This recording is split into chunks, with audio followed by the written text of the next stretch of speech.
हरिवंश राय बच्चन ने मधुशाला में लिखा था, बैर कराते मंदिर मस्जिद, मेल कराती मधुशाला। मेल तो नहीं, लेकिन मधुशाला ने मनीष सिसोदिया को जेल तक जरूर पहुंचा दिया है। आज आम आदमी पार्टी और दिल्ली में जो सियासी भूचाल मचा, उसके केंद्र में मधुशाला ही है। केजरीवाल के सबसे करीबी और शराब घोटाले में आरोपी मनीष सिसोदिया ने सीबीआई रिमांड में ही अपने सभी मंत्रालयों से इस्तीफा दे दिया है। आम आदमी पार्टी इसे भारतीय राजनीति के सबसे नैतिक फैसलों में से एक मान रही है, लेकिन बीजेपी ने मौके की नजाकत को देखते हुए सीधे मुख्यमंत्री केजरीवाल का इस्तीफा भी मांगा है। देखिए सिसोदिया और सत्येंद्र जैन के इस्तीफे के बाद कैसे बीजेपी और आम आदमी पार्टी में आर पार की जंग छिड़ गई।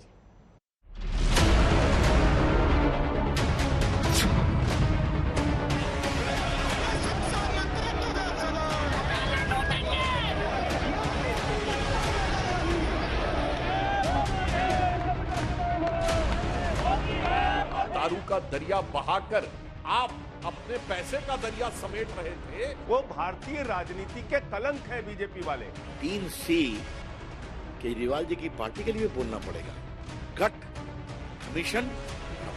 तो एक नैतिकता के आधार पे इस्तीफा तो आपका भी बनता है। जो इस शराब घोटाला के सरगना है, माननीय अरविंद केजरीवाल, आपको भी इस्तीफा देना होगा। ये दिल्ली की जनता की जीत है, दिल्ली की माताओं और बहनों की जीत है। केंद्र सरकार ने इन्हें झूठे, फर्जी, नकली मुकदमों में फंसाया है। कट्टर ईमानदार होने का दावा करने वाले दिल्ली के डिप्टी सीएम रहे मनीष सिसोदिया ने अपने सारे मंत्रालयों से इस्तीफा दे दिया। इतना ही नहीं, हवाला केस में 1 साल से जेल में बंद दूसरे मंत्री सत्येंद्र जैन ने भी स्वास्थ्य मंत्रालय से इस्तीफा दे दिया। बड़ी बात है कि दोनों मंत्रियों का इस्तीफा केजरीवाल ने तुरंत मंजूर भी कर लिया।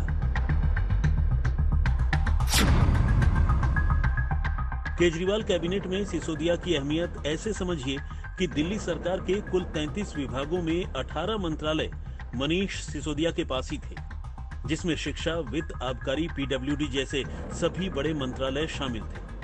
अब केजरीवाल कैबिनेट में 2 नए मंत्री शामिल किए जाएंगे। केंद्र सरकार ने इन्हें झूठे, फर्जी, नकली मुकदमों में फंसाया है और ये संदेश पूरी दुनिया में जा रहा है आज कि सबसे ज्यादा काम करने वाले मंत्रियों के पीछे देश की केंद्र सरकार पड़ी हुई है। आम आदमी पार्टी इसे नैतिकता के आधार पर उठाया गया कदम बता रही है, लेकिन बीजेपी कह रही है कि पहले ही कहा था कि कानून के हाथ बहुत लंबे होते हैं। ये मजबूरी में किया गया है, ये कोई मजबूती नहीं है। इसे सिर्फ एक बिंदु में कहूंगा कि अब जो आम आदमी पार्टी की हालत हो गई है, अब चाहे जितना वो इस्तीफा दे लें कि बिगड़ी बात बने नहीं, लाख करो किनकोए, रहीमन बिगड़े दूध को मथे न माखन होए। पहले कहते हो इस्तीफा दो, फिर इस्तीफा दे दिया तो अरे रे, तो 9 महीने पहले क्यों नहीं दिया? आप मंत्री बने ही क्यों? आम आदमी पार्टी आई ही क्यों? इसका जन्म ही क्यों हुआ? अरे आम आदमी पार्टी का जन्म हुआ है आपको बेनकाब करने के लिए। जितनी हैरानी इस बात से हो रही है कि मनीष सिसोदिया ने सीबीआई रिमांड के अगले दिन ही इस्तीफा दे दिया, उससे ज्यादा हैरानी इस बात पर हो रही है कि साल भर से जेल में बंद स्वास्थ्य मंत्री सत्येंद्र जैन ने भी इस्तीफा दे दिया।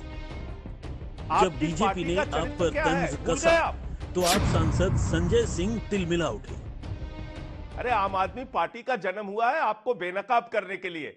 जो पूरे देश में खोखा खोखा करके आप सरकारों को गिरा रहे हैं, ये लोग भ्रष्टाचार पे बात कर रहे हैं। बताइए आप, भाजपा ही अगर नैतिकता की और इसकी बात करते हैं तो ऐसा लगता है कि डाकू गब्बर सिंह अहिंसा पे उपदेश दे रहा है। इससे पहले बीजेपी लगातार सत्येंद्र जैन और मनीष सिसोदिया का इस्तीफा मांग रही थी, लेकिन इस्तीफे के बाद आप इसे भारतीय राजनीति में नैतिकता की मिसाल मान रही है।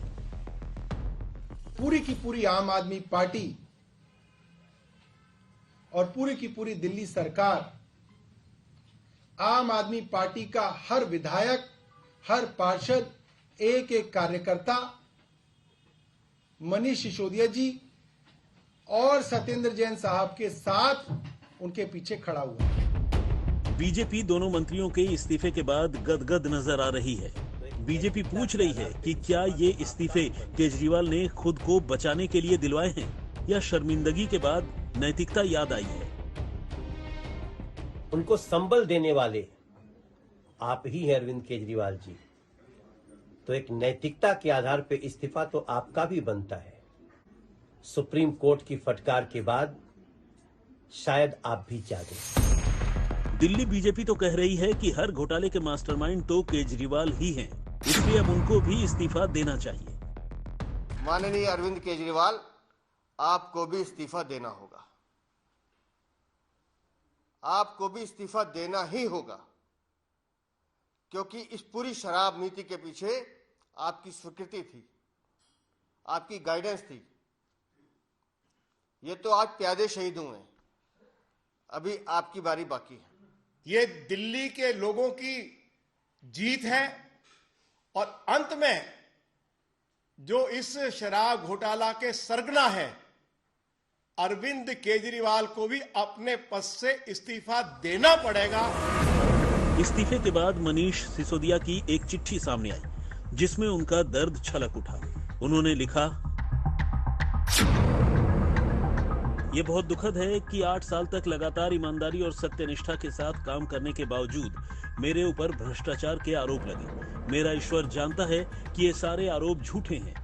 ये आरोप केजरीवाल की सच्चाई की राजनीति से घबराए हुए कायर कमजोर लोगों की साजिश से ज्यादा कुछ नहीं है। मैं जानता हूँ कि साजिशकर्ता मुझे और केजरीवाल को परेशान करने के लिए जेल में डाल रहे हैं, लेकिन उनकी साजिशों से हमारी लड़ाई और मजबूत होगी। दोनों मंत्रियों के इस्तीफे के बाद पूर्व केंद्रीय मंत्री रविशंकर प्रसाद ने कहा कि पूरी आम आदमी पार्टी ही कट कमीशन और करप्शन में शामिल है। मुझे लगता था कि कट और कमीशन एक ही पार्टी की विरासत है, हाँ? लेकिन आज तो कहना पड़ेगा कि 3C केजरीवाल जी की पार्टी के लिए बोलना पड़ेगा, कट, कमीशन, करप्शन। इस्तीफे से कुछ घंटे पहले मनीष सिसोदिया जमानत के लिए सुप्रीम कोर्ट गए थे। उन्होंने अर्जी लगाकर गुहार लगाई थी कि उनकी गिरफ्तारी नियमों के विरुद्ध हुई है, उस पर संज्ञान लिया जाए। लेकिन सुप्रीम कोर्ट से सिसोदिया को निराशा ही मिली। सुप्रीम कोर्ट ने आम आदमी पार्टी को हाई कोर्ट जाने की सलाह दी। कुल मिलाकर सिसोदिया के जेल जाने और इस्तीफे के बाद केजरीवाल अकेले पड़ गए। लेकिन देखना दिलचस्प होगा कि आपका अगला कदम क्या होगा। दिल्ली से संजय शर्मा और पंकज जैन के साथ आज तक ब्यूरो।